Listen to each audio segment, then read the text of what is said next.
So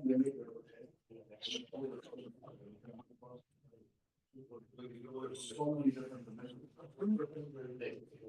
We're actually, we're doing it in turn. So we're now becoming to doing an advanced solution of it. So we're working with the provider of the software. Hey, good. Hola, no, estaba cogiendo y se me fue un poquito el tiempo. Yo siempre bajo por el lago, porque no hay tráfico, pero contigo eso llego tarde. Porque hay que estar ya de 35 miles. My problem is like I went to go get something for the kids at Walmart. And I was like, I'm not. Not the Aisha, it's the 85? 85, yeah. It's so funny that one says Aisha's TV in there. Because I think it's that part. I don't think I saw it. I think the whole time, like, all the way into 119. See, this one is 295. You got the remote there? Let's say you bring somebody on. Four. It's that's It's the on the TV. wall, it's on the wall. Other side. I forgot.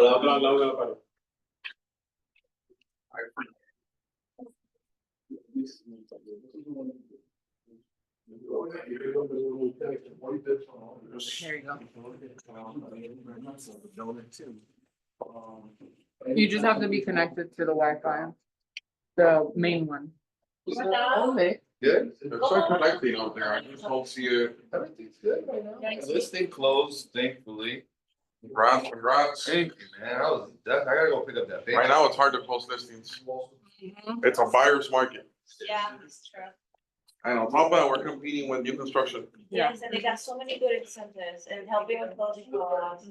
So we need to give, I'm gonna talk to William. We need to give a class because there's certain things that we can do to compete. Like, for example, before a price drop, I'd rather do a 2-1 buy down program or a 3-2-1 buy down. So those are things that we gotta talk about because as agents, we forget. Is it on, is your laptop connected to the guest or to the Realty one? Yeah, why don't I gonna offer that on my list? You had an offer? No, I wish. It's So we're gonna put connected to the Realty One group one. The one? before we, but I already talked to the seller, so he's gonna, but he's most likely, he's gonna do a concession. For that listing? I feel like that's something that would be ideal to discuss beforehand and list it with it. That way you don't lose access to those potential buyers when you get. Right. You know what I'm saying? Because I feel like once you do it a month or 2 months in, it's kind of like too little, too late. You already lost, that traffic. And the repairs are not gonna be an objection, like, okay, well, yeah, it's a fixer upper, but he's gonna give you 4,000, I started connecting, but it didn't connect. And it's always cause ours, the max. This is the TV, restart the TV. The max we don't ever have problems. No, we don't. It's not.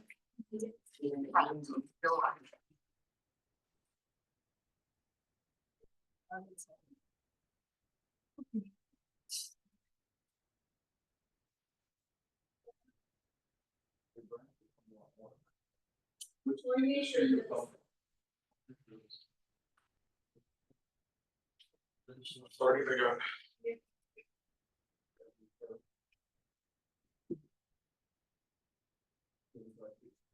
There we go. Good.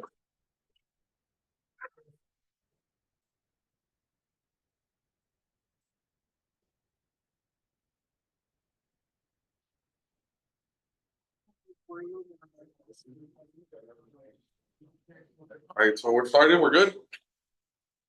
So working with FSBOs and expireds, I'll tell you guys a little bit of what happened to me and my story.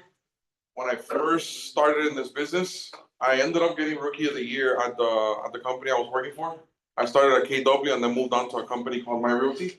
I was working with buyers, and I found myself working every single night, and I found myself working weekends to the point where I got burned out, and I started looking for different options, right?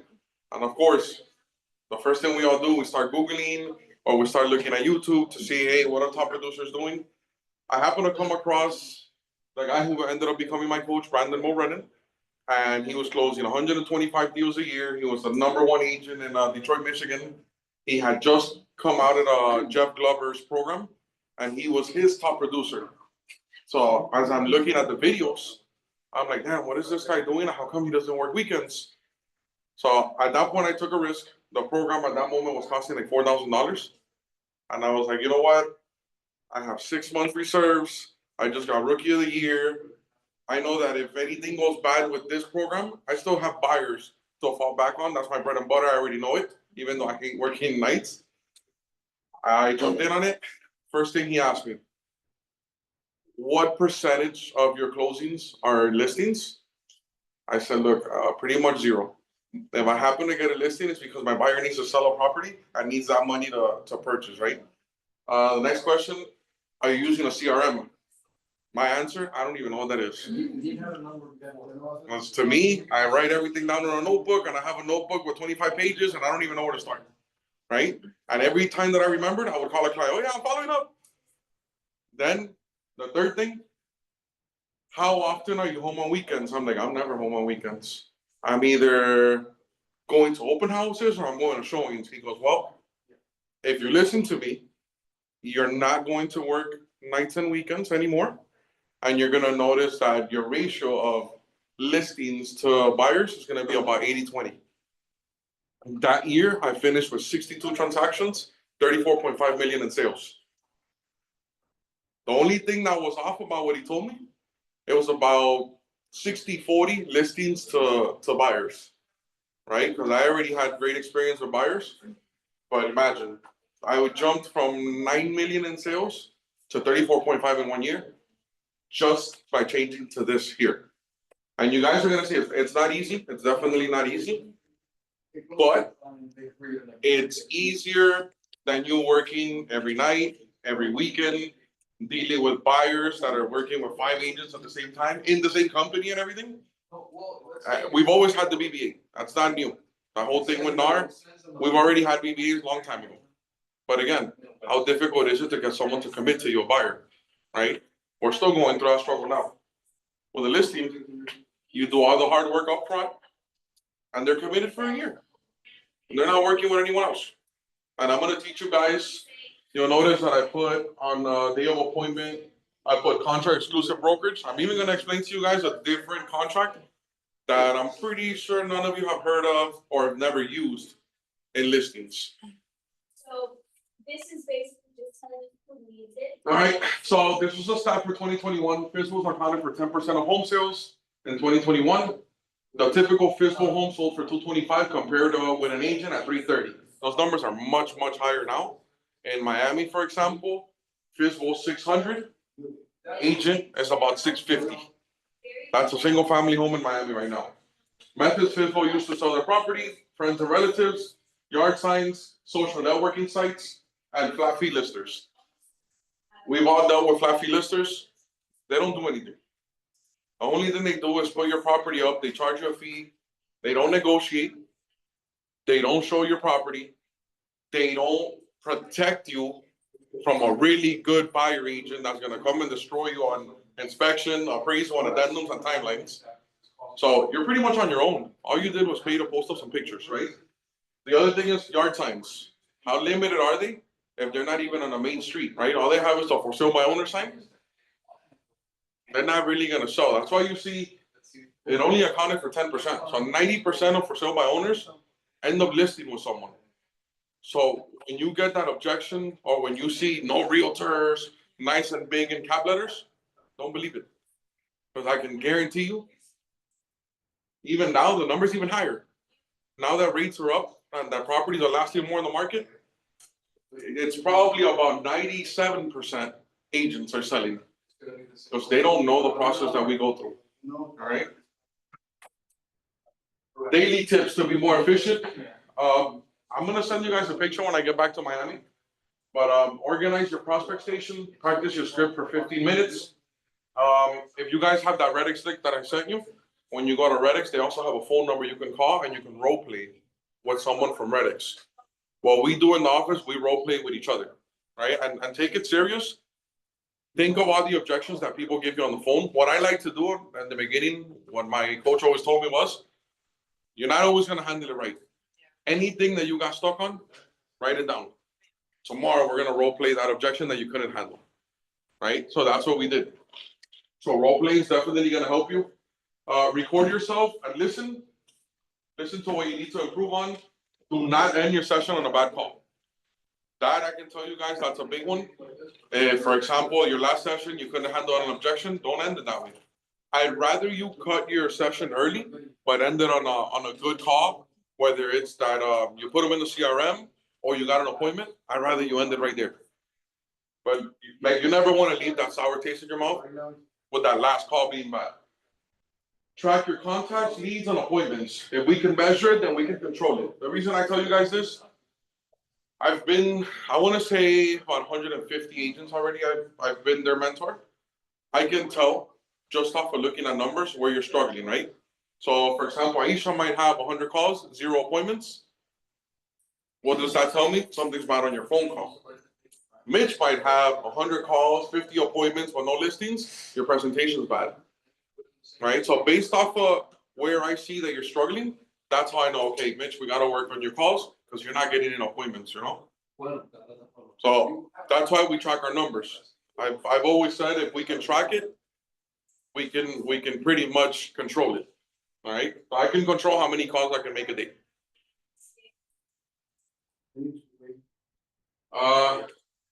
Going back to the station being organized, I'll tell you guys what I have. Double screen, wireless charger, and I have my charger with my headset. Every morning I come in, I put it on, I turn on the dialer on Redx. I never touch my phone again. Once I connect to a dialer, I don't read emails, I don't get on Facebook, I don't get on Instagram, I don't look at text. For I want to say 1 hour, one whole hour, all I do is call. Then I get a 10, 15-minute break, 1 more hour. Again, do not get into your email because then you're going to start doing conditions. You're going to start seeing some bad emails. You're going to start doing admins. And then now you lost track. And then you'll see what will happen to you. You'll get 2 listings, you'll close them, and then you won't close anything for the next 2 months. Why? Because you're not generating leads and you're concentrating on conditions as opposed to generating. So you always want to have what I call money time, at least 2 to 3 hours a day, where all you're doing is generating leads. Admin work, I would leave that like right before lunch, maybe 11 to 12 or 12 to 1 if you take a later lunch. But you never want to open up your emails in the beginning of the day because it ain't going to be good. You're going to get the other agent asking you a question. Title company says, hey, the lead came out bad. And now it just ruined your day and you're not generating. So don't even open your phone now. That's why I have my wireless charger and my dialer. I'm just connected to my screen. One screen I have my script. The other screen I have my Redx out. And if I don't have my script, what I do is that I scroll over to the property. And while I'm talking to them, I'm looking at the property and the pictures. It's the same thing. Mindset. You need to be disciplined every single day and separate your goals in 30-day increments. And on top of that, divide them into weeks as well. You can afford to have a bad week, but don't let this ruin your month or your quarter. And I see this happening to a lot of people. Yes, you took a week of vacation, right? But you still had 3 weeks where you were generating leads. You should still be able to close every single month. And that's why I say you can afford to have a bad week. Just don't have a bad month. Actions in the morning, strong morning routine, prospect daily, follow up on your leads, go on appointments. This is the most important thing, time block. I know a lot of you guys, for example, have a checklist of this is everything I got to do every day. So what tends to happen, 3 p.m., 4 p.m. comes around, you haven't done anything. So now your last 2 hours, you're super efficient. Okay, I got to do this. You could have done it throughout the day. What you got to do is time block, put a time on it. At 11, I'm going to do conditions. At this time, I'm going to generate leads. At this time, I'm going to handle anything that title send me. And now you'll notice that you're going to be a lot more efficient. And this is something that even Harvard studied. Checklist versus time block. Time block wins 100% of the times. So make sure you guys start doing that, right? Skills, phone sales, presentation skills, responding to objections, and knowing your market. Knowing your market is going to be very important everywhere.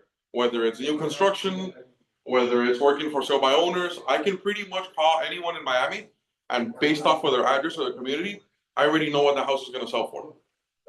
So sometimes clients will be direct with you. What do you think you can sell it for? Well, I think about 650, man. And from what I know of, properties are lasting about 30 days on the market, you've already been 75. What do you think is stopping you from selling your home? That's it. Conversation, right away. They're always gonna blame the realtor. All right. So this is another form that I have. I'll send this out to you guys as well. You wanna fill out your weeks. How many contacts did I do? How many listings did I take? How many did I sell? You'll notice, the more efficient you are, even though you're gonna have bad weeks, you're still going to be closing deals, right? So I'm gonna send you guys this year.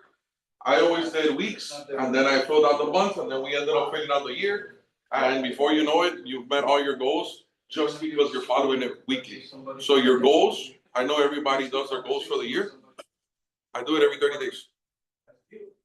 Right? So for example, if my goal was to close 100 deals, I should be at pretty much 25 quarterly. Divide that up, how many should I be doing every month? Right? That's how you gotta divide your goals. Because now I know, oh shit, I gotta work Saturdays from now on because I'm not gonna get my 25 for the quarter.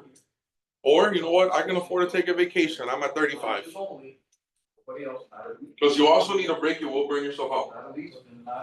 These are sites that we have for generating leads. These are the ones that get you, for example, your for sale by owners, your expireds, your geo leads. Zillow is free. I'm gonna show you guys a free way of doing it. I'm sure most of you know already how to do the for sale by owners for free. My number one site is Redx, and the reason why I have a link with them, I know all the trainings that they have. Even if I'm not here, you guys can go up to their little academy, and there's always gonna be trainings. How to do expired calls, how to do for sale by owner calls. There's a phone number for you to call and role play. They have a lot of tools. The other thing that they have, you no longer have to put things in sheets. They have what's called the Vortex, and it tracks all your calls. At the end of the day, you're gonna see, oh shit, I made 102 calls, I made X amount of contacts, and I have 3 appointments. And it'll even give you the percentages. So when your coach asks you, or your broker at the end of the week, hey, how'd you do? Take a picture of it. Here's a screenshot. That's it. So that's how I've been able to get my team up there with their listings. It's been really the Vortex on Redx. All the other ones are good as well. I've used Vulcan 7. What they do is they sell you a bundle. It's gonna seem a little more expensive, but because they sell you a bundle. Redx allows you to choose. I don't want for sale by owners, I want a dialer, I don't want the dialer, it's more a la carte. And then Mojo dialer. Mojo, what it has is a great dialer. And then My Plus Leads, Art Agent, they're pretty much the same, an Espresso Agent. They're all pretty much the same, it's just they have a different look, different colors. The easiest one I've seen, Redx, the most difficult one I've used, Vulcan 7, because it also comes with a CRM. I see a You don't lot wanna of confuse people yourself, yeah. asking a lot of questions about the Vulcan 7. Yeah, Vulcan 7 is the most complete. If you look at it, it's the most complete, but because they're forcing you to buy everything, Yeah. like your CRM plus all the lists, you don't wanna buy too much because you're not gonna use it all, especially in the beginning. Yeah. Now, when you get to the point that you're just prospecting, go ahead, get Vulcan 7, but in the beginning, I wouldn't spend the money. Not until you guys actually start closing deals. Yeah. Why do we time block? It helps us focus on only one task at a time. Our production will increase, and you have a clear idea of how a productive day should look. So I had the privilege of meeting the number one agent in Colorado. His name's Bo. About 25 years old, this big, dresses like a hippie. But you know what he has? Time blocking on lock. This guy has an alarm. So everything that he does has alarms. So while he's talking to you, he's 100% concentrated on you until his alarm beeps. Then he'll let you know, hey, we got 5 minutes. And he'll tell you, hey, Kat, we got 5 minutes because I got to eat up for the next hour. That's how locked down he is with his time block. He has alarms for every single thing that he's doing. Yeah. Because what happens, a lot of times we're thinking, right? Oh shit, I got a meeting at 3, Aisha might be talking to me, and I'm like, well, is William done over there yet? So that's why he does the alarms. It's a great trick. I had never done it before, but he's a top agent for a reason. Right, I said, Mhm. I do that, I said, I have ADHD, so it's like, if I don't do that, I get lost in the Yeah. conversation. Yeah, if you have ADHD, you better be using that. Expireds, you're gonna notice that expires are your lowest hanging apples. Highest percentage of competition is also your expireds, because everyone knows. And why are they so good, right? They already showed motivation and willingness to pay commission. Most time sensitive out of the outbound leads. What happens, right? At some point, they signed with an agent and they did have a timeline and they did have motivation. Now, I'm getting this client 6 months later. What does that mean? He's a little more desperate now. So now I gotta be a little more aggressive on pricing and on marketing. Because I don't have the same benefit that the other guy had now.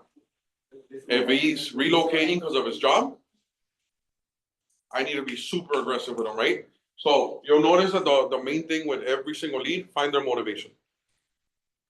So the reason everybody loves expireds, they already signed with an agent, they've already agreed to a commission. My job is to find out what went wrong. Mitch, reason I'm calling you today, me and my team, we specialize in helping out agents or even owners who can't sell properties on their own. Plus, we specialize in selling properties that others can't. Let me ask you a question. I noticed that you've been on the market for 6 months. Typically in this building, about 45 days, you're already under contract. What do you think happened that caused your property not to sell? Right? He's gonna tell me pictures. I'm gonna write that down. Anything else? No, no. He never ran open houses? Did he call you weekly? Did he send you a report? By any chance, did you see any marketing that he did? Okay, so look, let's do this. I don't have much time right now. I'm on to another appointment. I have space tomorrow at 4 p.m. and Friday at 3 p.m. Would you like to meet and let me show you the marketing plan that can cause your home to sell? That's fair. That's it. Right, so what am I gonna prepare now in my presentation? He already told me, no pictures, no open houses, no report, no communication. My report is gonna have all that nice and neat. I'm gonna call you weekly. I'm gonna bring in a professional photographer. We're gonna run open houses within the first week. We're gonna door knock, we're gonna call. I'm gonna give him my whole SOP, my standard operating procedure of how we run open houses.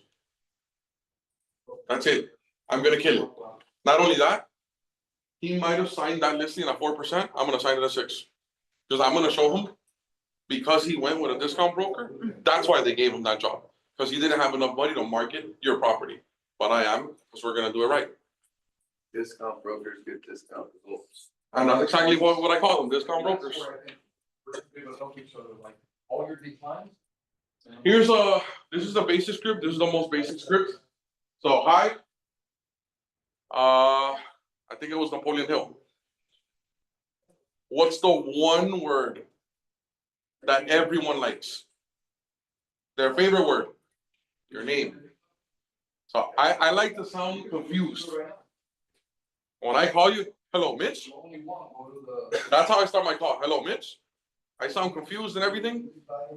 That's why he's gonna give me his name. No, this ain't Mitch. This is Mitch's wife. Right? Now I know who I'm talking to. But I like starting with their name. A lot of people start with, hey, this is Minor from Realty. I don't even know who I'm talking to. And then he comes and tells me, no, I don't. I'm just renting. Wrong number. Right, wrong number. Damn, I just gave you like 30-second best pitch ever. And you told me wrong number. Practice. Right, so that's why I start with that.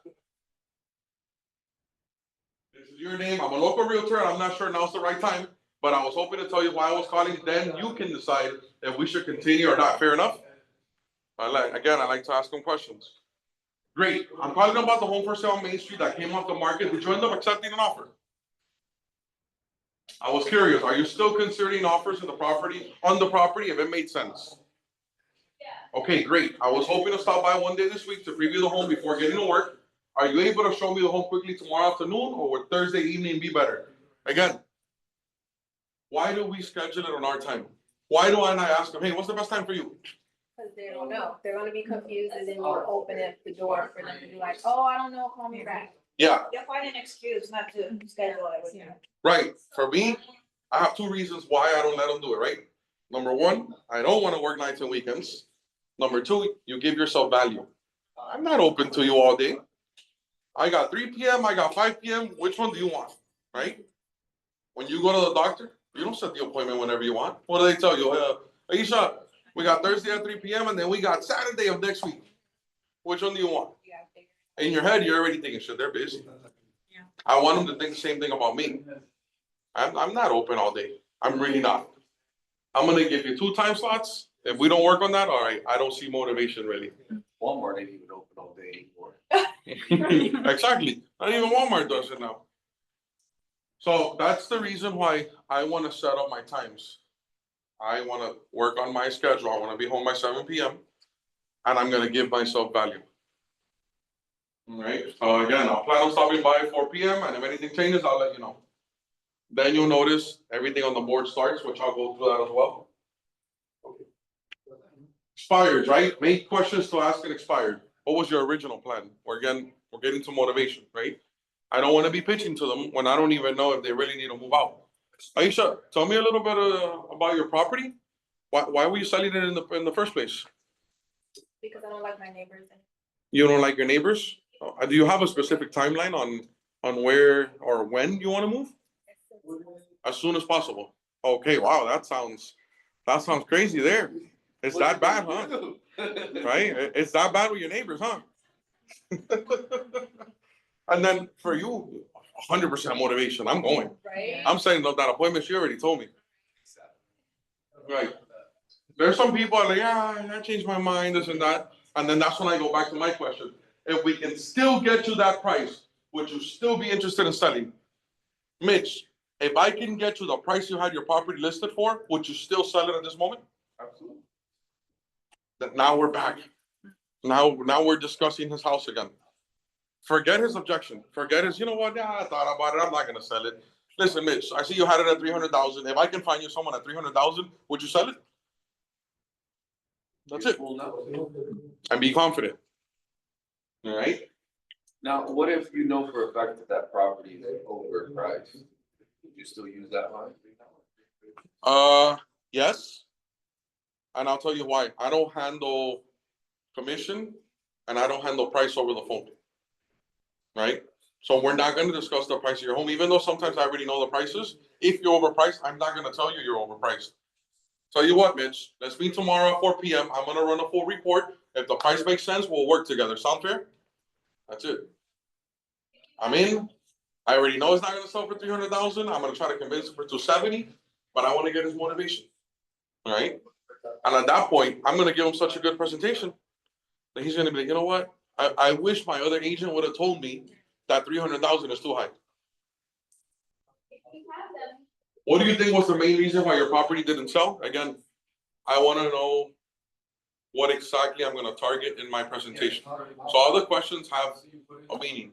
There's a purpose to them. The reason I ask you that, I want to know exactly what's your pain.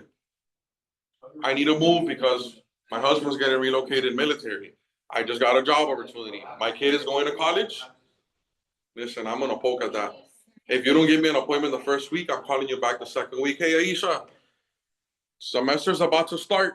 Have you started selling your property already? Are you still selling on your own or what? How many showings have you received? Right? You're probably going to tell, oh, only 2. Wow. I'm sorry to hear that. Right now, so we just had an open house on Saturday. We have 45 people come over.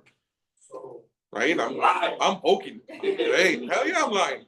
But at the same time, I'm poking your pain. As a parent, you want to be there for your kid. Yeah. So I'm poking at that. I'm poking at your job. Like I'm grabbing your motivation. I'm gonna hit you in the face with it, and that's what you guys got to do. Remember their motivation, and I'm gonna hit you with that all the time. So here's a little bit of the schedule that I had at that time. I always wanted to call expireds first. Again, they're the lowest hanging apple. They're the most competition. So I wanted to be the first one on the phone. So I did expireds. I did my physical calls and text. Then I did, again, follow-up. This is what we call recycling. I had a lot of people that would make their calls. New expireds, new for sale by owners. On average, you're only going to get, even on a high market, you're only going to get about 3-4 for sale by owners a day. So this ain't going to take you that long, right? So I've had people come up to you, hey, boss, I don't have any more calls. What do you mean? I saw 700 come in this month. They never called back, the people that never answered. So on RedX, I have a folder, and you'll see it when you guys are doing the dialer. On its own, it puts it in a folder. No answer, no answer, no answer. What happens? I did my new expired calls. I did my new for sale by owner calls. Now I'm gonna go back to my no answer folder. And you're gonna notice maybe about 20% are gonna answer this time. The other one's back into the folder. You should always have work. You should always have phone calls. Okay. Especially Orlando and Miami.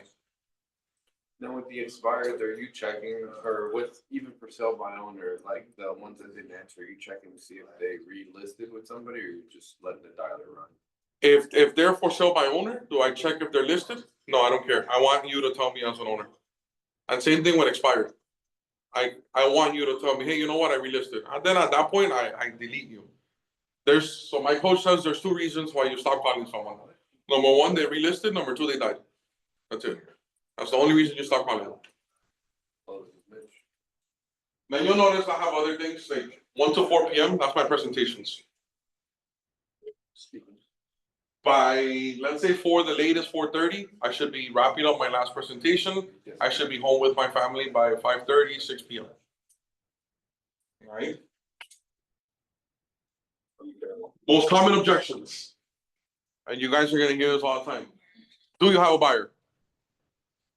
Right? I have a friend or a family member that's a realtor. I'm not interested in working with a realtor at the moment. What about, I don't wanna pay commission. I get in front of it. And I'm gonna explain to you guys what I mean when get in front of it, right? Everybody's been here to the mall and you go to the shoe store, right? The moment you walk into the door, first thing they ask you, Kat, how can I help you today? What do you say? I'm just looking. Our defense mechanism. I'm just looking, right? Salesman walks away. What does that tell you about him? Not interested in talking to you? No, he sucks. Yeah. He sucks, right? The salesman that saw you walk in to the mall, into that shoe store, asked you that question and left you alone after your defense mechanism came up, he sucks. He's probably not gonna last long, right? Again, I'm gonna ask you the question. How can I help you today? I'm just looking. And what exactly are you looking for today? I really don't know. I Yep. just walked in here. Okay, so I'm assuming you're looking at shoes though? You're looking for dress shoes, sneakers, is there a special occasion? Well, actually, I am. I'm looking for dress shoes for an event that I'll be attending. Okay, perfect. Let me take you over to this section over here. I made this up. Mhm. Why? You guys gotta remember, we all have that defense mechanism, that shield, Yes. and we all do it. I do it myself. I walk into a store, no, I'm just looking. 10 seconds later, size 10, look who's helping me. But we all do it. Then you're pissed off. Yeah, and then I'm like, fuck, I should have told them what I was looking for. But it's the same thing. You guys gotta remember, the moment you call someone, they have that defense mechanism. The moment you say, I'm an agent or I'm a realtor, they're like, oh, shit. Right? So you gotta bring their defense down. So for sale by owners. Hey, good morning, Mitch. Hey, Mitch, I noticed that you're selling a property here in St. Cloud. Is it still available? It is. You got a buyer for me? Well, I'm assuming that you're selling it for sale by owner because you want to avoid paying commission, right? What did I do? That's the objection, right? Yeah. I got in front of it. M&M on me. I got right in front of the objection. Hey, Mitch, and if I can show you a way where even after paying my commission, you can net more money, would you be interested? I still don't think. Okay, and how did you get to that price point that you have now? Zillow. Zillow? Oof, okay. I don't want to talk bad about them, but you know, Zillow tends to give lower numbers because they're out there purchasing homes. Did you know about that? Okay, and let me ask you a question. Are you only posting your property on Zillow? I got it on Facebook Marketplace. You have it on Facebook Marketplace? And do you have it on any social media, MLS, any international sites? No, but I'm talking to a company that's gonna list it on the MLS for $200 for me. $200? And who's gonna do the showings? Oh, me. You're gonna do a showings? And what about negotiating the contract? I'll do that as well. And the timelines? Yeah, I'm retired, so. You're retired, what about your escrow and all that? Like, they're gonna handle that for you, or is it something you have under control already? Mitch, look, what I like to do before you even sign that contract, let me just preview the house. I'm gonna give you my backup plan. Honestly, I think you're gonna be able to sell your house in this market. What I wanna do is just give you a backup plan. Does that sound fair? Yeah, that's fair. It'll take me 10 minutes. If you don't like it, you can kick me out. Sound good? That's it. I got my appointment. I got my appointment. You kept jumping in front of everything. Yes, You kind of backed him into a wall. right. But he knows that well, he ain't gonna handle all that. Now, what I don't wanna do is get on a call and say, oh, that's a bad idea, you're selling for somebody owner, no. Yeah. I'm getting in front of the objection is, same shit for all of them. I don't wanna pay commission. Yeah. I'm getting in front of it. I think it's the practice, better practice. Right, and that's where the role playing comes in, and again. You know, they asked you saying, "But hey, what do you do to run so fast?" His answer was simple, I run. For you guys, it's the same. What do I do to get so good on the phone call and handle my objections? I call. And I failed 200, 300 times, they've sent me to hell, but guess what? And we keep on, next, I'm gonna do better this one, right? That you guys gotta have that thick skin, right? Because what's more embarrassing? Me getting on the phone with Sarah and I just completely go blank, or having to come home to my wife saying, hey, you know what, we're not gonna have money to pay the bills because I'm a pussy. Simple as that. I've had a buyer curse me out and I called them back and I ended up selling them. When I called them back, I was like, listen, like, at the end of the day, like, I don't wanna work with people who don't wanna work with me, so if you're not looking for help, then that's fine, but you don't have to be rude because I wasn't rude to you. That's it. Oh, no, you know, I'm having a bad day, and I get that, so Yes. should I call you back tomorrow? Yeah, he's finally gonna tell you, you know what, man? There's 200 realtors calling me, and you know, nothing personal, it just happened to be you. Well, listen, man, let's talk tomorrow. I know today, you know, they're gonna bombard you with phone calls, you just expired. I'm gonna call you tomorrow around 3 p.m. Is that good for you? I'm gonna send you my information through text so you see that I'm legit. So you're gonna get a small PDF from me, either through text or through email. What's the best email where I can send you my resume image? There you go, write it down. I'm gonna send them my resume, I'm gonna send them my text image. Just wanted to confirm our call for 3 p.m. tomorrow. That's it. Like, you gotta diffuse that situation.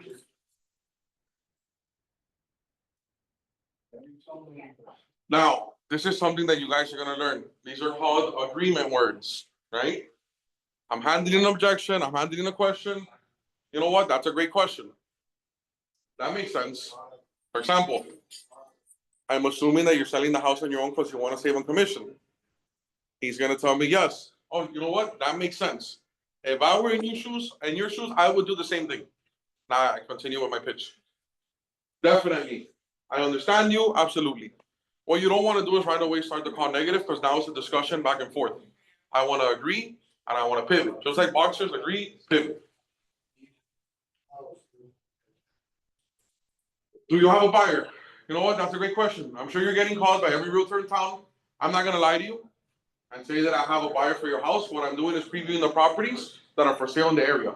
Would it be possible to preview that property either today or tomorrow between 4 p.m., 1 to 4 p.m.? That's it. Get around the question. I've had a lot of expireds tell me, hey, why is it that all 200 of you are calling me now? Where were you when I was looking for a buyer? Well, sir, you know what? I never got an email from your realtor. I never got an invitation to the open house. I never got a phone call. I didn't even know your property was for sale. Right? I flipped it now. So now I avoided that question. I turned it around and I blamed it on his realtor. I never got an email. I never got an invitation. I never got a call. That means your realtor wasn't marketing the property. So now we're going to get into a real conversation after he says the buyer line. Again, you guys are going to notice, you're going to have that little notepad full of objection handlers. Feel free to call me. Any objection you can't handle, we're always going to find two, 3 different lines depending on your personality style. You might not like some of my answers, we'll switch it. You have to be you no matter what, right? So it has to fit your personality. You don't want to say a line that it's not you. Yes. So I have one where the Gold Bar community, they did the cold calling and then connected me with him. And we got out there, I think I told you guys about it a while ago. We got out there before the holidays and he couldn't find his keys or whatever. And so I spoke with them the other day. Mm-hmm. And he goes, you know, we have friends and family who are realtors, but I thought you had a buyer. And I said, we do have a buyer, but before we bring our buyer out there, I have to look at the property to make sure that it's what our buyer is looking for. We can't just go off the pictures from the previous seller or whatever. Right. And so he's like, no, we're just not interested. We're not interested. Because you were looking to list this property? Yeah. We were looking to list the property. Okay, And so, I'm guessing when they did the cold calls, they were like, we have buyers looking for this property. right, And I do think the property can sell. I was actually gonna reach out to the company that's literally right next door to see if they wanted it, because it's kind of encroaching on their lives. okay, But anyway, the rebuttal was, of course, we have friends and family who are realtors, so we're not looking for a realtor. okay. And you didn't bring us a buyer. I got a response for that. What? Go ahead. Are you looking to get the most money possible for your house, or are you looking to do your friend or family a favor? Okay. That's a line that works. Other one that we like to use, for example. Look, I totally understand, and I know you're in great hands working with your friend and family. I drive a luxury car, and I have friends that are mechanics, but I take it to the specialist. Not saying your friend's not a specialist, but I just want to present to you the marketing plan that I have, and then you decide if working with your friend is better than working with me. That's it. When you handle the objection of, what if I told you that I could get you more out of the home that you expected, like from the last time that you listed? Mhm. Like, how do you back that up with the numbers? Like, when you're guaranteeing them that you can get them, I don't know, whatever they're looking for, and You'll find out once you do your presentation. when you. Yeah, once you do your presentation, you'll find out. And then I'll give them my experience, right? Look, I have gotten people that pay above appraisal. And depending on the condition of the house, right? Your house is completely remodeled. I have no doubt that we're gonna have a bidding war here, or I'll just tell them the truth, look, it's just not the market right now. Right now, it's a buyer's market. There's 25 other houses just like yours. Here are my comparables. Right? And I believe there's a statistics too that tells you like that, FSBOs are always sent, it's listing their homes for so much percentage lower than what they should be, and that's where you get your numbers too. Yeah, well, the mistake doesn't happen on the pricing, right? Because you're gonna notice one thing, FSBOs have their price up here as well. The mistake happens on the negotiation. So for example, I had a home in Cooper City, which is about 10 minutes north of where I'm at. We had it for sale $825. Inspection comes out, polybutylene pipes, right? We get 3 quotes, 25,000, 30,000, 35,000. How big was his house? 2,800 square feet, right? So norm, if you don't have an agent, you're gonna grab those 3 quotes and you're probably gonna go right down the middle, or you're gonna split it halfway, right? If he has an agent, he's gonna push for you to fix the house, because I send you a contract that says any open liens and permits or any repairs, you gotta fix it at seller's expense, right? Now, I'm his listing agent at this moment. Hey, listen, we're not gonna give you 35,000. This is a corner unit. In the last 5 years, only 1 corner unit has sold, meaning I'm sitting on gold. I'll give you $2,000 credit. They took it. So I just saved my people, let's say if we took the lowest quote, $23,000. So that's where that price difference comes in, because we all price it up here, or they're all listed in this estimate, but I'm negotiating for you now. Right? We have another house right now in Hialeah for sale, 600,000. Inspection comes out, bad roof. The kitchen is completely destroyed. What do? They got 3 roofers, again, quotes. It was about $25,000 to replace the whole roof, $15,000 to replace the kitchen. We're getting it sold, $5,000 credit. That's where the agent comes in, and that's what I tell people. I know the market. I know what buttons to push because of the market, right? Because that's really what we're doing. You guys are not here to open doors.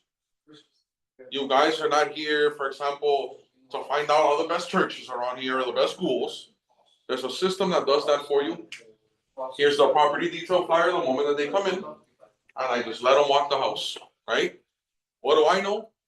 Age of the roof, 2020, the AC is 2023.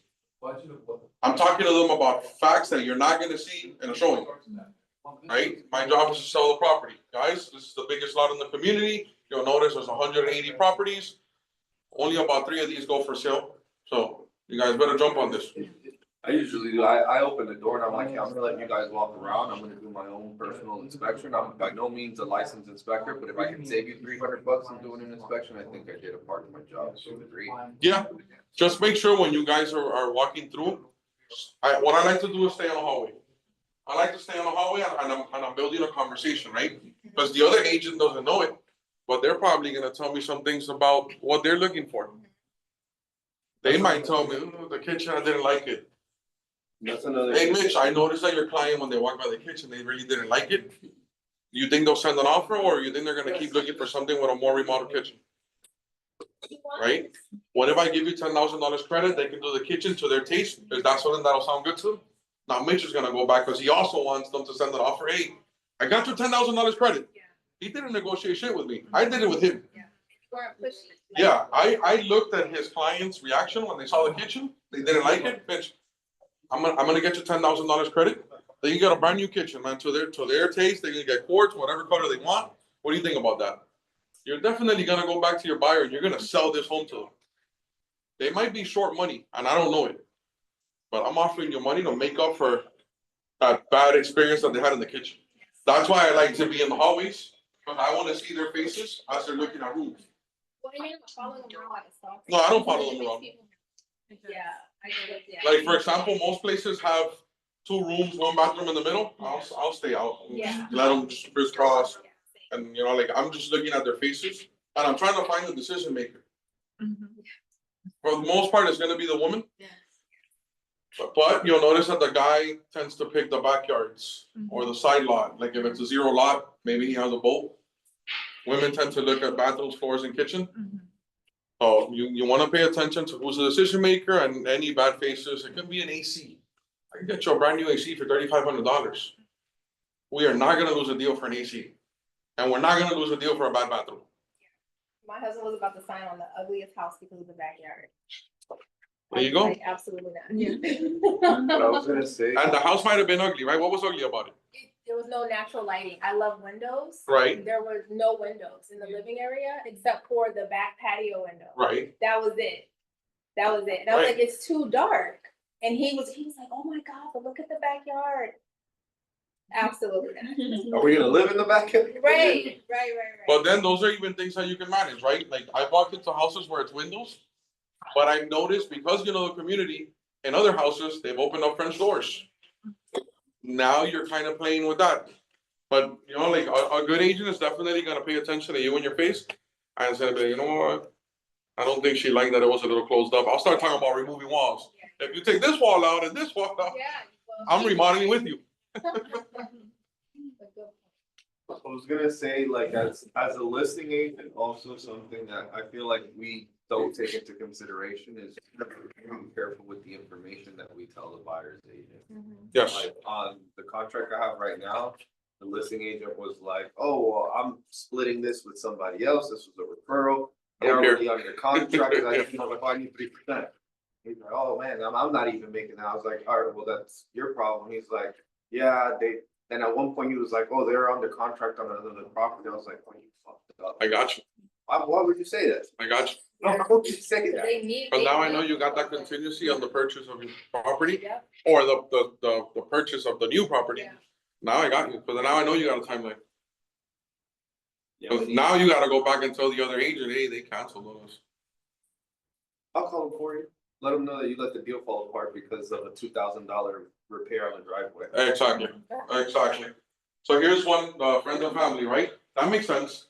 Normally, the purchase of a sale property is the biggest financial decision of our lives. I would love to show you a different opinion or strategy before you decide. You're most likely going to sign the listing with your friend, but at least you can see different strategies that us top producers use to help our clients. Does that sound fair? I'm still trying to pitch my product, my listing presentation, right? There's a mistake that we all make with friends. We forget that we're professionals. Yeah. A friend calls me about a listing and I show up to his house, hey, what's up, man, with a beer? Meanwhile, the next guy is coming in with a suit, with his tie, with his resume, with his presentation, gives a full pitch. Meanwhile, I think I'm gonna get it because we have a friendship and a Corona. So don't make the mistake, and this is where you can beat out friends. We've had people that we listed that they were agents themselves, but they didn't know the community, and we showed them that in our presentation.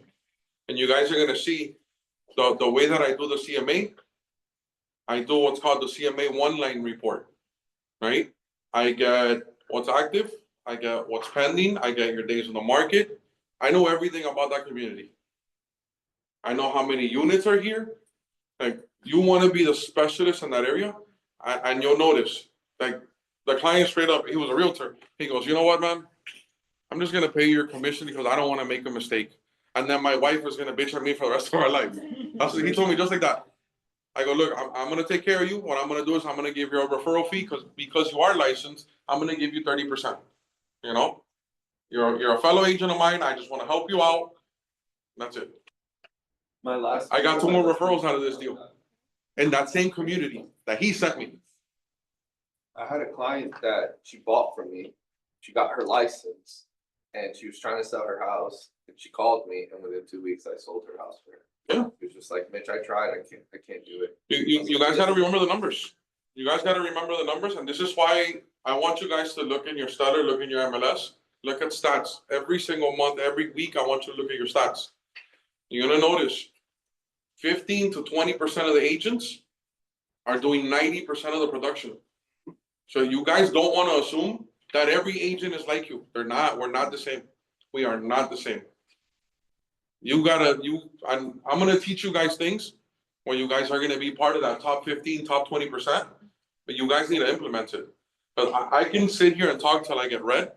If you guys don't do what I'm telling you, you're gonna be a part of that 80%, part of that 75%.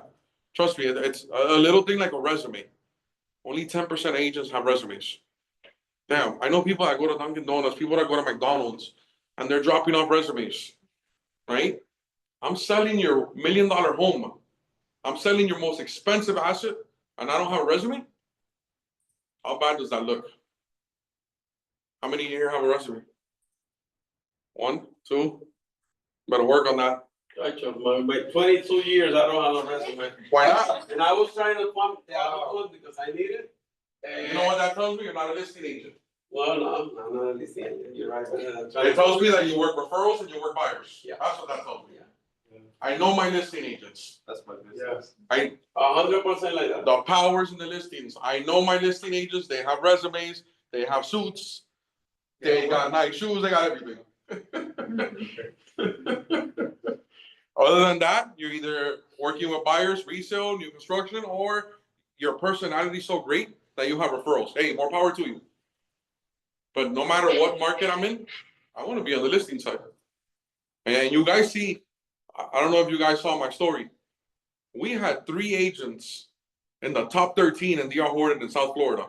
We're talking about 200,000 licensed agents. And out of 13, we had 3. And in Lennar, we had 5 of the top 15. Like, we kill it in new construction, and I still preach listings. Because when the market shifts, you have how many listings right now, William? 7? 7? 3 more coming. What happens if those interest rates right now drop to 3.5? Are you gonna close your buyers? Well, William's gonna close all 7 listings. I can guarantee you that. All 7 listings he's gonna close. I said one yesterday. The market just shifts just this quick, you're done. The 225 celebration. Yeah. So, okay. That's why you guys wanna have a good balance. I wanna have listings, I wanna have buyers. No matter how the market shifts, I'm closing on both sides. Listings bring more buyers. Listings bring more listings, right? Same thing, buyers bring you more buyers and they bring you more referrals, but they don't bring you a lot of listings. Yeah, I never thought about it like that. Yeah. Right? Look, I'm not interested in working with a realtor. That's another one that they give you, right? I understand you. And in this market, I don't think you will have a hard time selling it on your own. What I would love to do is present a backup plan just in case you haven't sold your property in 30 to 45 days. Does that sound fair? Again, I'm not being pushy. I'm simply asking you a question. William, what are you gonna do if you haven't sold your property in 60 days? Do you have a backup plan yet? Right? I'm gonna be your backup plan.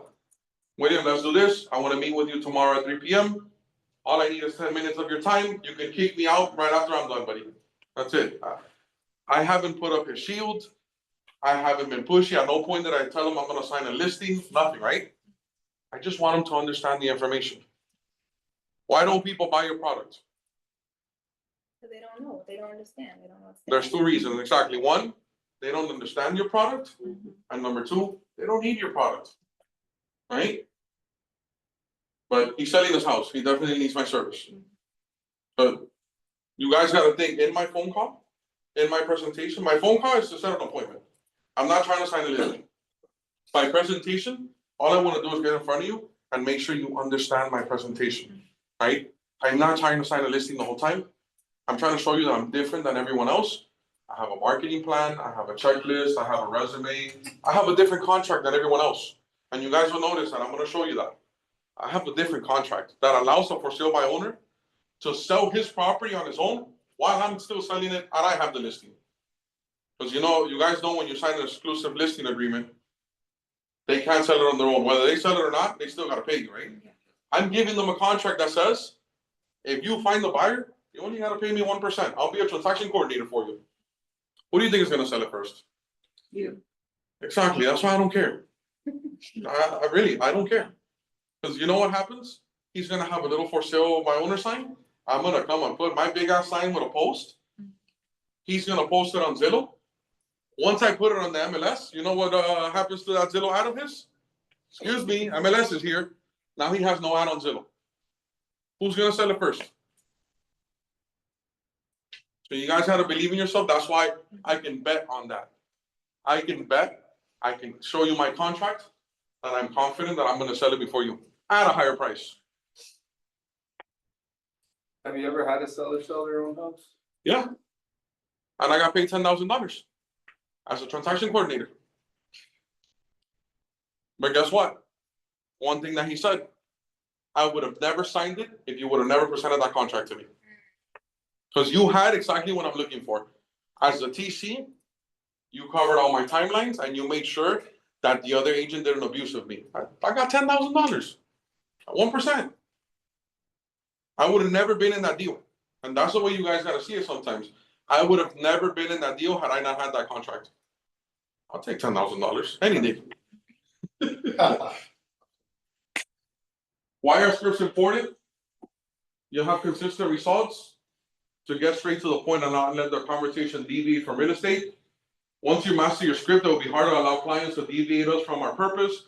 Questions open them up because they allow us to know how to prepare for the presentation. Objection handlers allow us to counter, right? So again, I asked Mitch a question.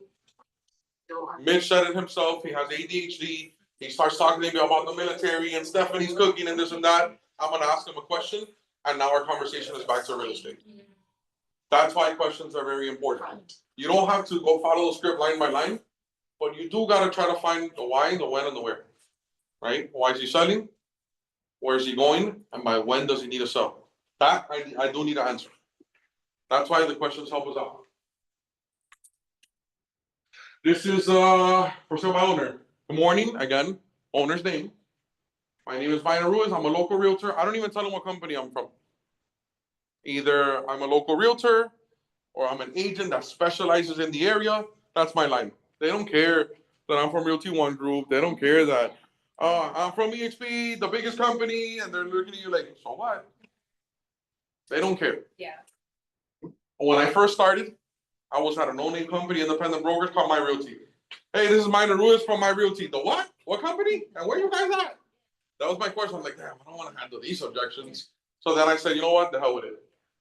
My name is Minor Ruiz and I specialize in the area. I'm an agent that specializes in the area. That's it. That was my line. I see your property went up for sale on Main Street. The other thing, I don't have to say the whole address. Kat's selling a house. She knows exactly where she's selling it. Kat, I see you got a house here for sale in St. Cloud.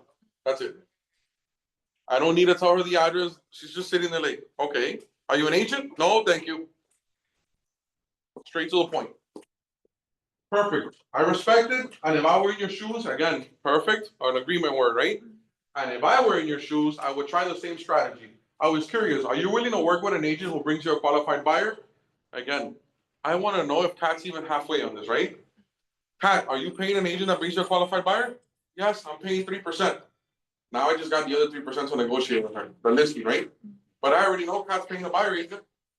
So I'm halfway already. That's the reason why I like to ask that question. Because she might tell me, hell no, I ain't paying anything. I'm like, oh shit, this is gonna be a tough one. But if she tells me, yeah, I'm paying 3%, I'm halfway there. I'm pretty good.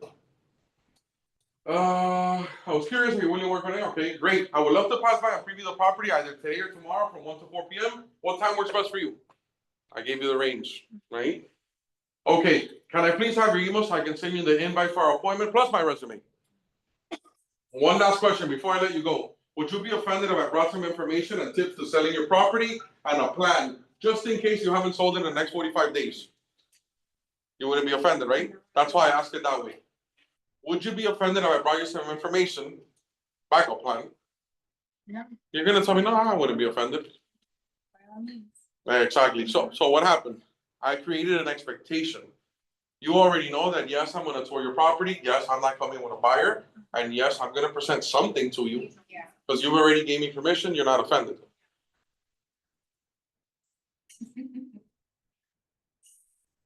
All right. So this is something that, did I put it there? Pre-appointment, before the appointment, right? How do I show them that I'm a professional? Number one, I grab their email. I'm gonna send them a calendar invite, Google Calendar or Apple Calendar. I'm gonna send them an invite. Number two, I got their email also for another purpose. I'm gonna send them my resume, right? Three, 2 hours before the confirmation, what I do is that I send them a video. Hey, Aisha, it's Minor. Just wanted you to put a face to the name. Looking forward to our presentation today at 2 p.m. Boom. That's the video. That's it. You can have the same video. You don't even got to say the name. Looking forward to our presentation at 2 p.m. You can send that to everyone. Who's doing that? How many agents do you think are doing that? Mitch. Don't you do that? I don't even think Mitch, you're doing it?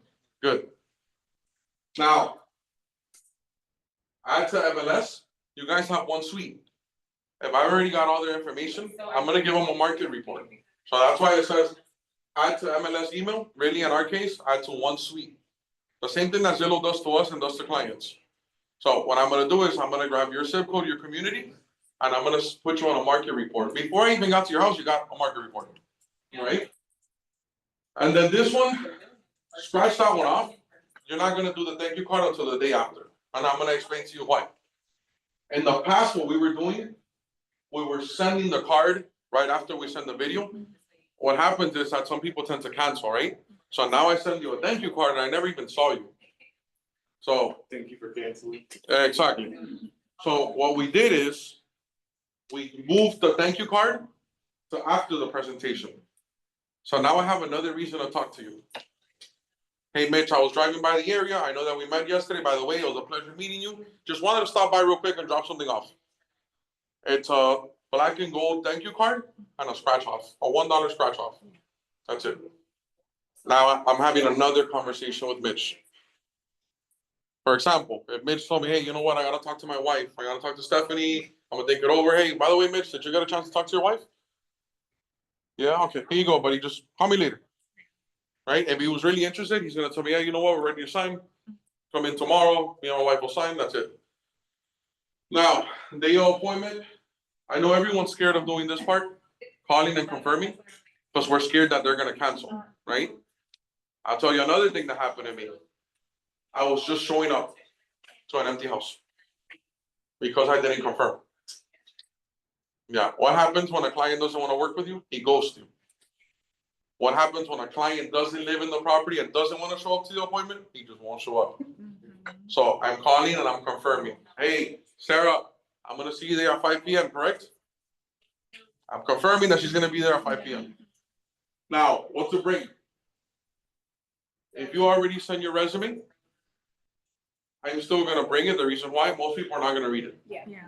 So hey, did you get a chance to read my resume? No, but you know what? It looked pretty clean. Okay, just real quick, just wanna go through it, 5 minutes. Here's my testimonials, here's my commitments to you, here's my marketing plan. That's it. Your CMA is gonna be what's called the one-line report, CMA one-line report. I don't know if you guys do that one yet or not. Okay, so you're gonna do what's called the CMA one-line report. For example, if I'm selling a condo, I'm gonna have the whole building, everything active, pending, active a contract, closed, Right now with condos, you're going back about a year. So I'm gonna go back a year. Hey, here's the picture of your whole condo for the last year. Makes me look good, makes me look like a specialist. And your checklist. For example, my client sees how long it's gonna take us to do everything. Well, William, today, after you sign this contract, by Wednesday, you're gonna have the post up, the for sale by owner sign, the for sale sign. There's gonna be a professional photographer coming in. And then we're gonna have it listed on the MLS by Thursday. Friday, my team is gonna come knock on your door, because they're gonna come knock on all the neighbors' doors. But they're gonna park their car here, they just wanna let you know, so don't be alarmed, my team will be here, they will park at your house, but we're gonna go and knock on the whole neighborhood. Saturday, we're gonna run the open house. We're gonna be here 3 hours early, because we're putting open house signs and we're putting the flags, right? What did I just create? I created expectations. Now, if I don't do it in that time, William is like, shit, he told me Wednesday, it's already Friday, I don't have professional pictures, it's not up with the MLS. So if I create those expectations, what I'm creating is a grade, a review.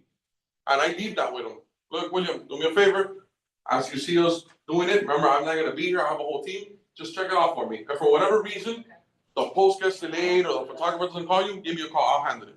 But it also helps them get to mentally prepare Yes. and start preparing their house. Exactly. Yeah. What they're doing is that they now know the process, right? And the way that we do it, for example, the way that we picture this, imagine if you were in a haunted house and you were just going to the haunted house.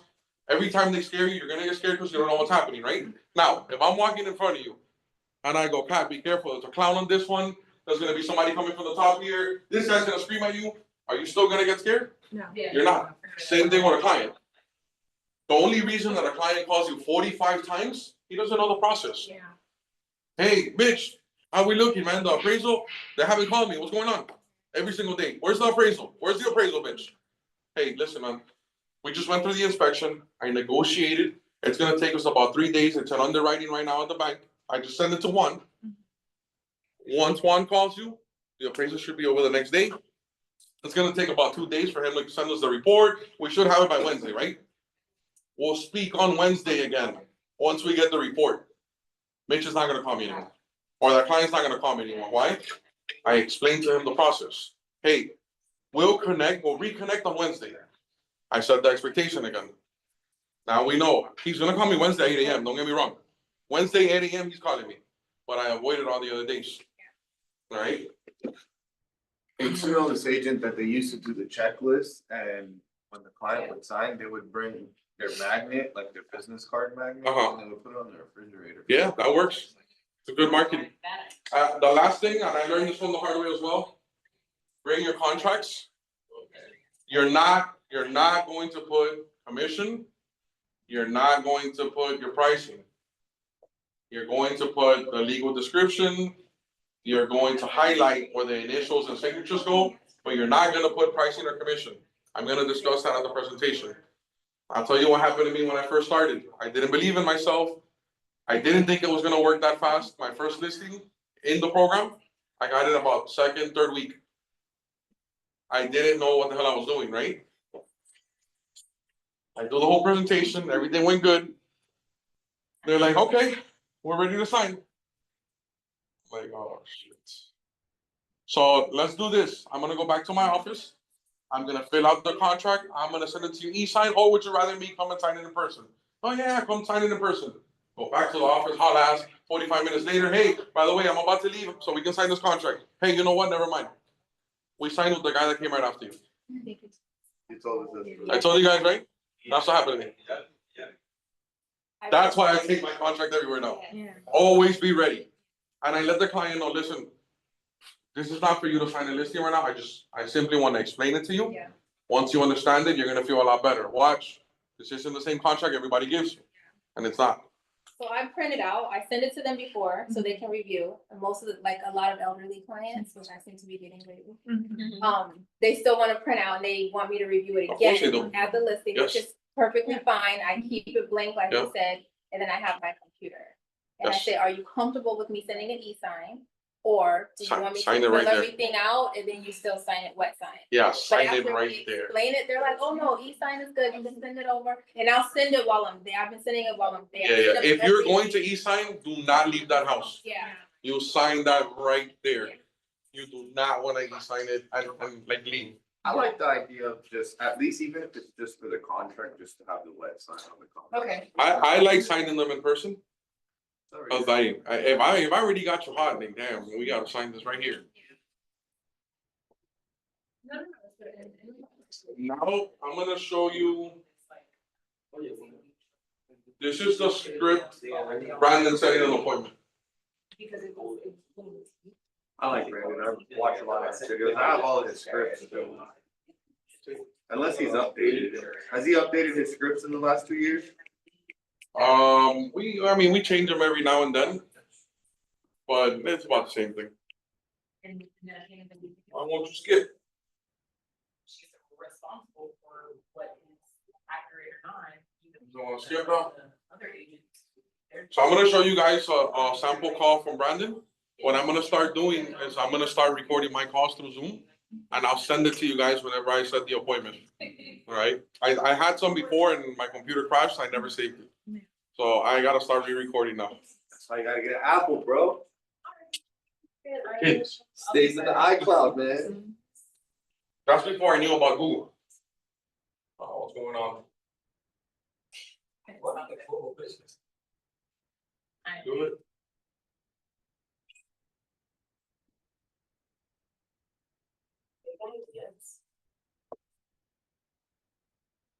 It's not coming out. I guess while we're waiting, it has 2 videos. I'm gonna explain to you guys what I put on the board here. So we went with what we gotta do pre-appointment. I don't know if you guys took a picture of that. So before the appointment, everything that you're gonna do.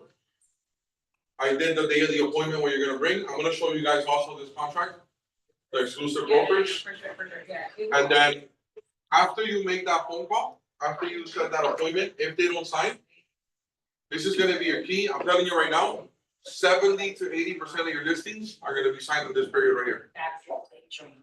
So if you're gonna do Monday, this is a follow-up call. Tuesday, I'm gonna send you a letter, right? That letter can be a guide to how to sell your home faster with some tips. I send them that letter. Wednesday, I have my weekly email. They're gonna receive a weekly email from me. Thursday, they're gonna receive a Facebook ad. And this is not something that you pay for. I'm gonna show you guys another class. There's a way that you can grab all your friends, put them on a group, like segregate them.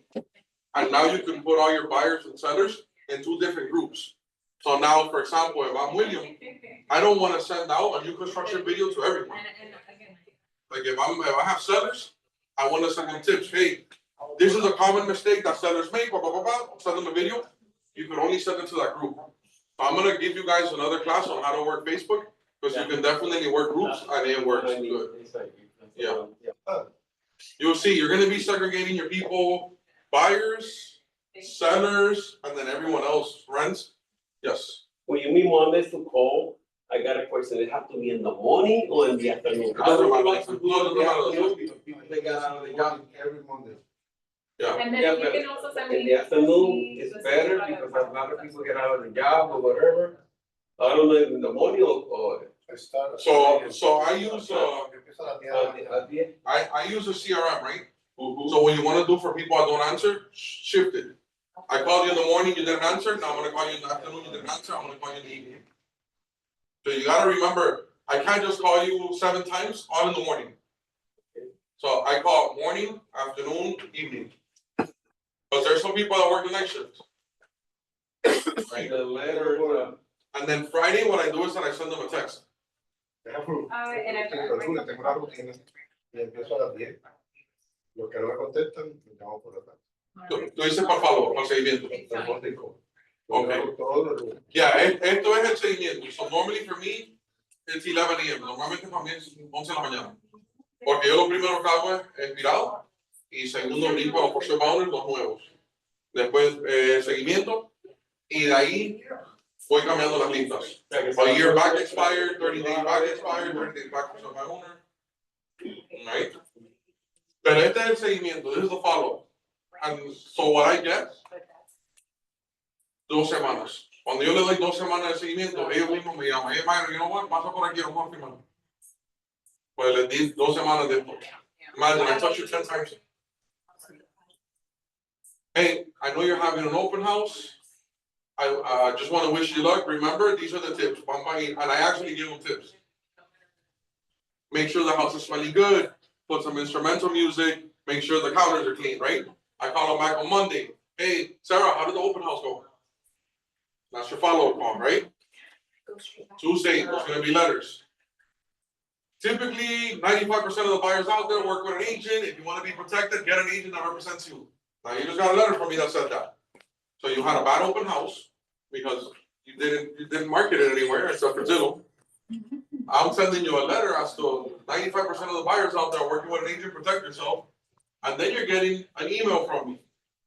Did you send me some copies of what was it? Definitely. Really? I'm gonna send you guys some documents and I'll start adding it also to the Facebook group. I have I have a 30-day marketing campaign for its different topics. What color works best if you're gonna paint your house? These are the materials that are in. Tips for pre-inspection, everything, yes. Okay, where do we get the listing for Expired and all that from? I use Redx, and I'll send you guys a link. For sale by owners, you can use it. Somebody on the sale, okay, yeah, that's what you see. It's free. Yeah, free. I mean, it takes a lot of time. When you start closing, I want you to buy that list. It's a lot fast. Like, I'll show you how fast it works. Okay, so he's on. So this is my coach. Mike, Mr. Mike. And so many of you have been reaching out to me over the past couple of weeks, past couple of months, and you wanted to see more live FSBO cold calls. And so that's exactly what I've done for you today. I recorded a few of my prospecting sessions, and I've got a good one for you today. I talked to this woman. She was, in the beginning, extremely rude. I mean, she was almost nasty. And you can see me use my new FSBO script that I teach all of my students and how I use the script. I think it's a computer. My tonality. You know, all of the different things that I teach you to do, you can see it in real action in this call clip. Check out the call clip at the end, head down to the comment section, let me know what you thought. And on the way, if you want to schedule a call to learn more about my For Sale by Owner training program, just click the link. I'll put the link in the description. So let's get started.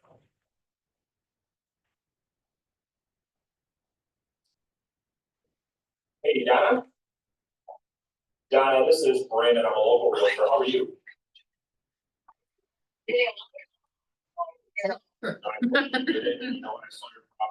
Agreement, I totally get it. And I want you to know I do respect that. I was just kind of curious, are you open to the idea of working with an agent only if they brought you a qualified buyer at this time?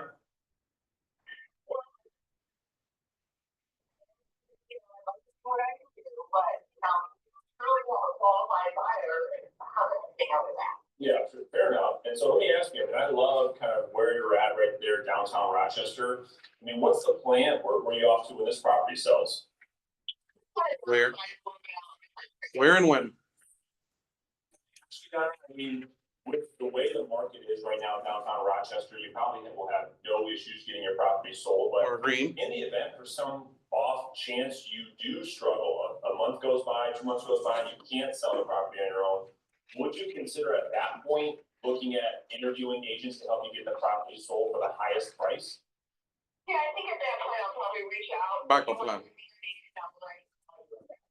Yeah, sounds fair, and I'll shoot you an email with all my information before we hang up. And so here's what I'd like to do. I'd like to stop by the property one day this week, take a quick look at it. I'll give you some good feedback. I'll share with you information that you can use to get the property sold. And then when I'm there, Donna, I will go through the details of my For Sale by Owner backup plan in the event you need to use it. Is that fair?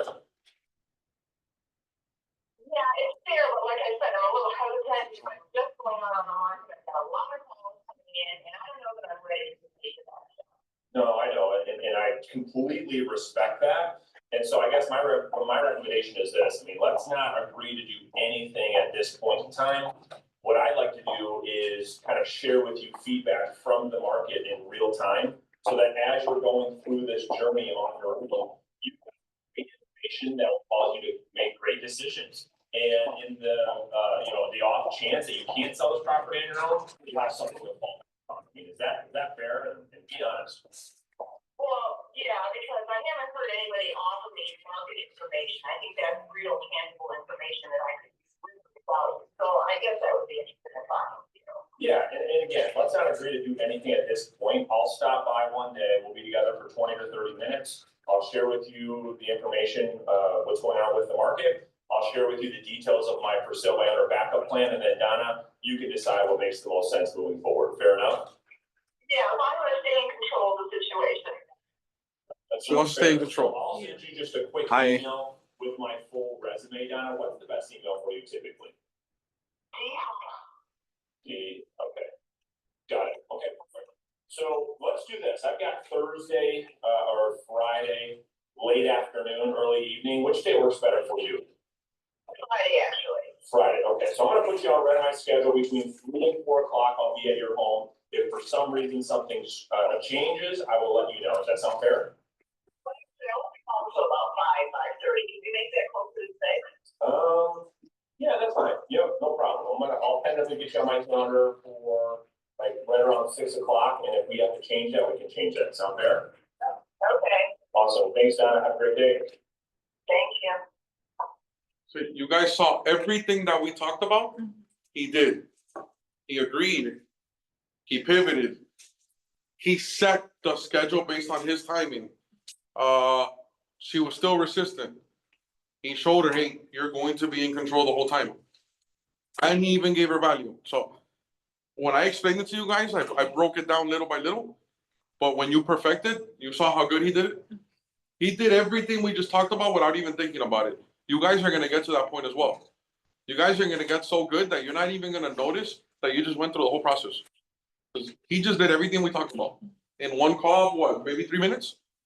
And he got the appointment. He set up the backup plan, he talked about the marketing. She even told him nobody else has offered any marketing. Like, he did everything that we talked about. And let me show you guys the contract before we finish.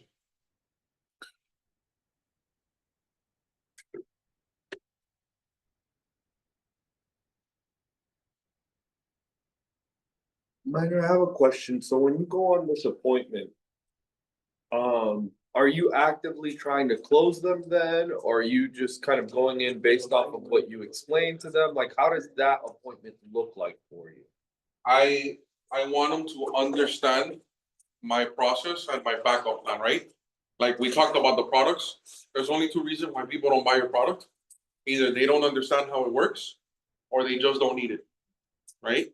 So right now, if I told you guys, hey, Ricky Cruz is charging $20 a month in order to get into the coaching program, every single student that has signed up has produced over $100,000. That is what the product does. $20, $100,000, right? When people understand the product and what it does for their life, like the benefit, they buy it. And the same thing, if they don't need it, then they're not gonna buy it. Same thing with us. So the only thing I want them to understand that our plan is different than everyone else. Let's see. So then at the end of that, if they're just like, all right, well, you know what? Thank you for coming by, Minor. If anything changes in the next 30 days, I'll call you. Are you just like, okay? Perfect, Mitch, we'll be in contact. Please just bounce, that's it. I just left your house. Perfect, Mitch, we'll stay in contact. This is everything that I'm gonna do for the next 2 weeks. And you're gonna call me and say, hey, let's sign. That makes sense. And 70 to 80% of your listings are going to come in that process. It's not gonna happen in the presentation. If it happens, it happens. But most of it is gonna come from follow-up. It's that just not creating friction, and it's just like, that's hard for me because it's like I came from a place where that's how I was trained, so it's like I'm trying to rewire my way of thinking to say, hey, let's not create friction, let's create a friendship, you know? Yeah, and you'll notice that about a lot of the top producers, the mega producers, they don't care. They go to an appointment, they set the appointment, they give you the information, and we have something, you gotta detach from the outcome, right? If your only goal, for example, if my only goal right now was that I'm gonna go to Kat's house and I have to sign the listing, how disappointed do you think I'm gonna be for every 10 appointments? Super high. I might be depressed, suicidal. Now, if my only goal is for Kat to understand my backup plan, how disappointed am I gonna be? I'm gonna be good. As So long as you sometimes you care, gotta that's detach it. yourself from the outcome, and you also gotta think, I'm here to help. I'm not here to sign a listing, I'm here to help you. So I'm gonna show you guys two things.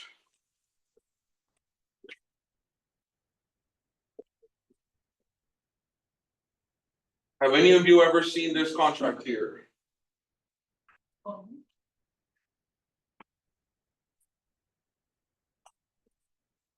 I'm gonna highlight it.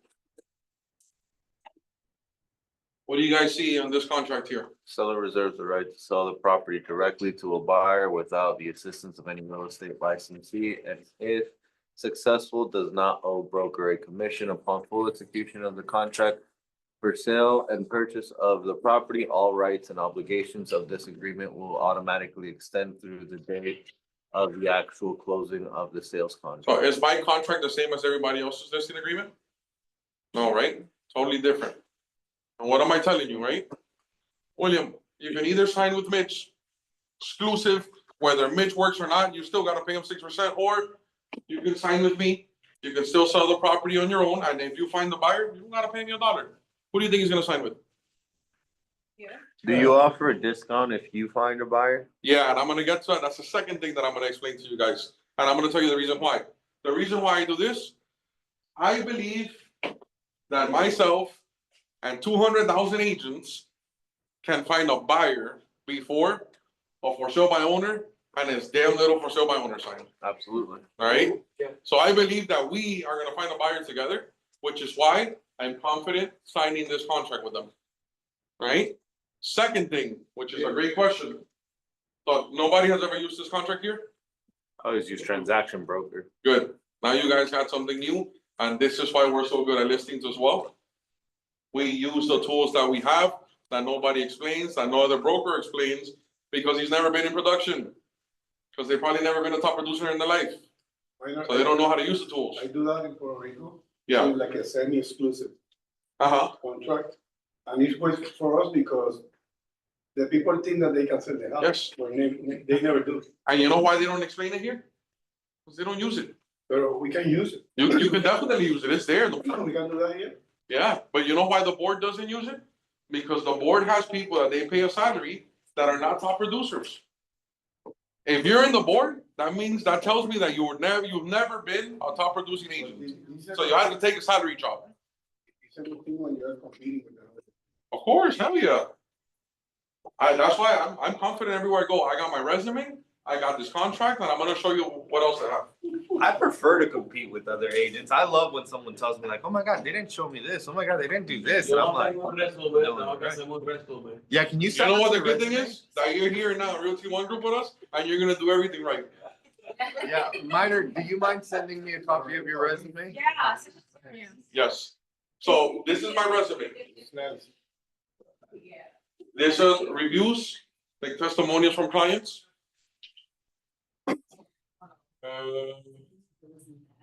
My mission statement. This is our numbers versus, let's say, the industry.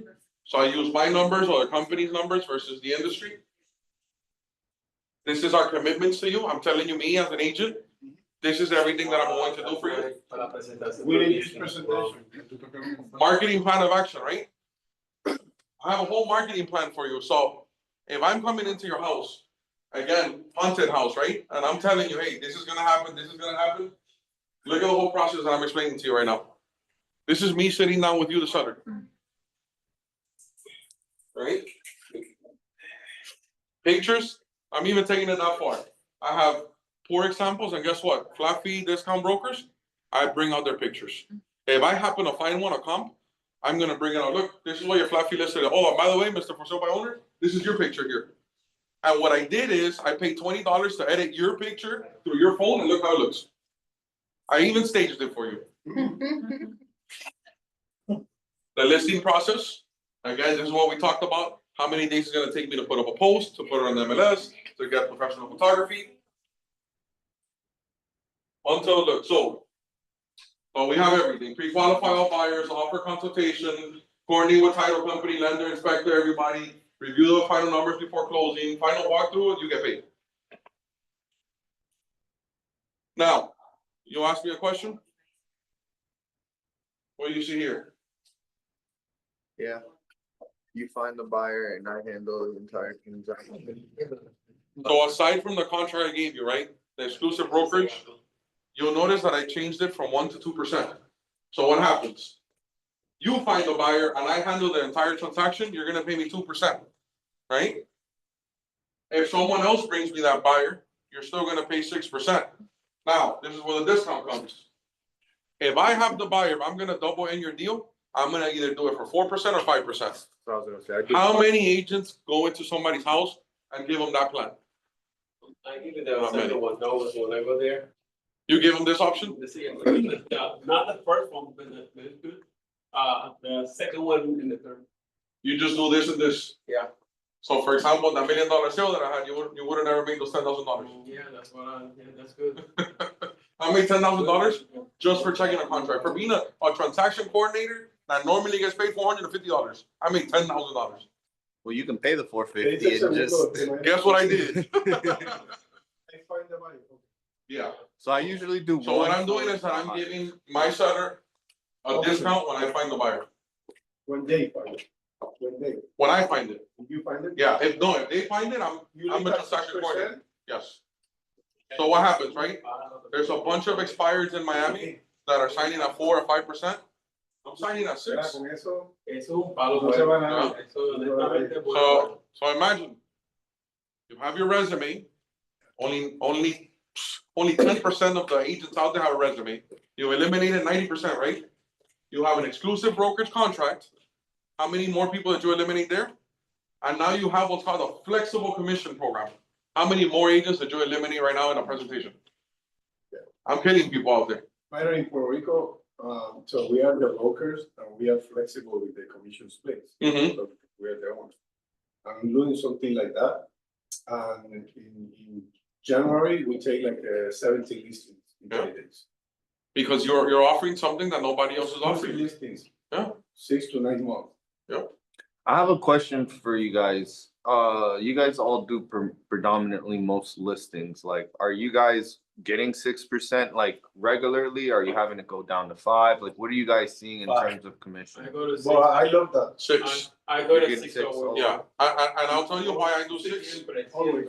When you present value, there is no talk about commission and dropping it, right? So for example, This depends. I'm talking to William right now. William, so you're telling me that you want to sign with the other guy because he told you he's gonna do it at 4%? Yes, that. And let me ask you a question. When he came in, did he come in with 6% or did you negotiate him down to 4%? You brought him down to 4%? Yes. Okay, so I want you to picture this now, right? If you, without experience of for sale by owner, was able to drop his commission to 4%, what do you think is gonna happen to your offers? Not only that, that's the money he uses. I just handled that objection, right? Yeah. I killed him. Because it's the truth. Now William's thinking, damn, that's right. I don't have experience in sales. I took this guy from 6 to 4. So that's my question. William, what do you think is gonna happen to your offers if this guy's negotiating for you when he couldn't even negotiate his own commission? Yes, in this example, Minor, I think that maybe we can do 6, 5, and 3. Yeah, you guys can do it however you want.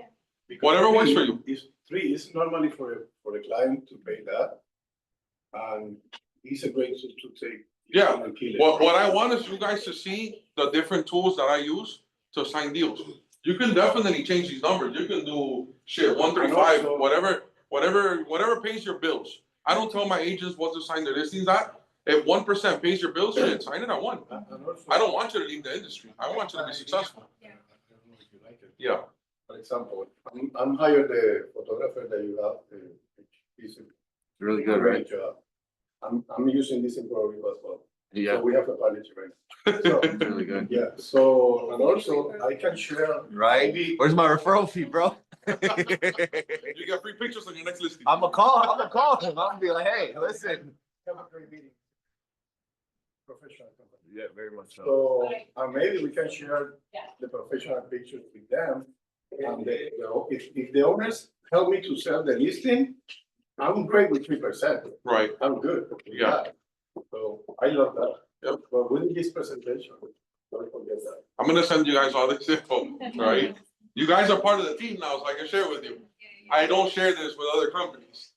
But I say case by case, because for example, the one I just had, she's elderly. Let me post this already. Well, let me tell you something, is if always I have the sellers helping me selling their house, and I can keep 3%, for me, The ship it's a can great deal. accommodate 6,250 crew members.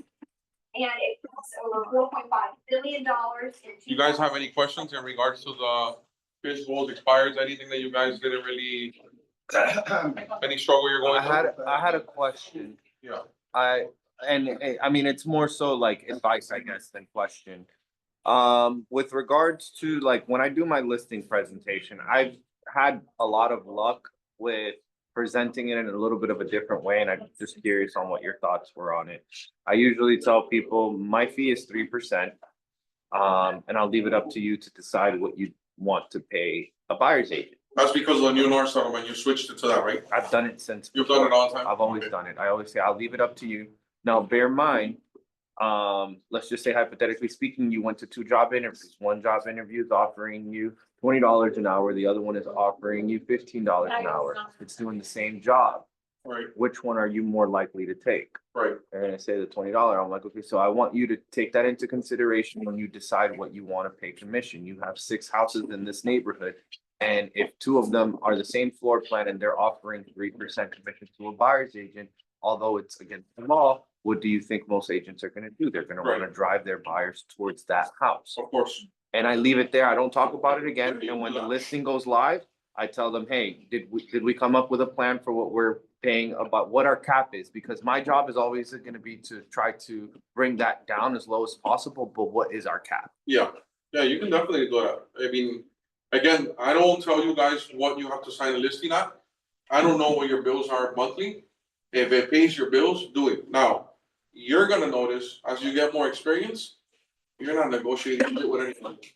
Like I send my offers, compensation agreement, 3%. No, but you know what? I only signed 2.5. Like you're not accepting my offer. Full But transparency. my offer is 3% and I'm sending you a full price offer. Full And I'm transparency. getting them in Miami, and Miami's a lot more competitive than Orlando, I'll tell you that. I'll give full transparency. Since our discussion 2 or 3 months ago, every buyer that I've gotten under contract has been at 3%. There you go. I don't care what you sign your listing agreement at. I don't care. When I'm working with a buyer, my compensation agreement is 3%. So Minor, instead you ask, what is the commission split? You send the offer. Do I ask the listing agent? No, instead to do that, en vez de preguntarle, you send the offer with the 3%. Yes. I don't Yo ask. no pregunto nada. I don't Yo no pregunto nada. know. No, ni le digo a mi cliente, I don't mira, ask anymore. no están aceptando la oferta porque estoy pidiendo 3 y ellos están dando 2. Es parte de la Sí, oferta. lo que no listo hace Yo mando el 3% y ya. Yeah. Si eso no aceptó, a mí me pregunta el cliente, I'm sorry, let me go back to English. So I sign all my offers at 3%. I don't care what you signed it at. So I don't even ask, like I don't even call, hey, what are you paying? I don't care.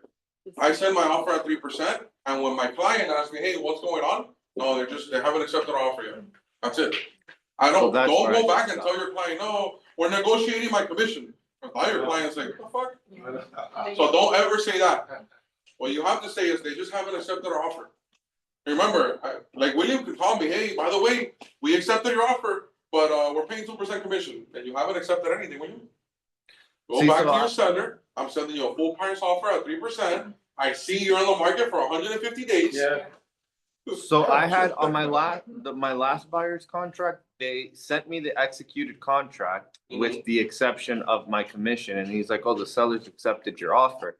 And I was like, cause I was just like, well, we're not under contract. And Yeah, we don't have an executed contract. they're like, no, we have a contract. They just haven't agreed to your commission. And I'm like, no, we don't have a contract. Exactly. They accepted your buyer's offer. They didn't accept yours. And I was just like, well, that's fine. Part of the offer. So it's part of the offer. Bring it back to them. And if they want to move forward with this buyer, then let me know. If not, I have 3 other showings already scheduled Exactly. for tomorrow. Like I don't have time to waste and play this game with you. Exactly. And that's when he hit me with the wall. I'm only getting 1%. I'm like, I'm getting 1% on a deal too. It doesn't matter. I'm not going into the buyer's agent's pocket because when the buyer's agent calls me and they're like, hey, what are they paying? I say, put it on paper because I can't tell you what the seller is going to be willing to pay. Yeah. And if you like it, then take it. If you don't like it, That's not my send them back agreement. again. And you guys will learn that. Value yourself. Yeah. Because nobody else is gonna do it for you. Everybody's trying to look for a discount. Value yourself. Yeah. Look, I don't know if you guys know, Mercedes-Benz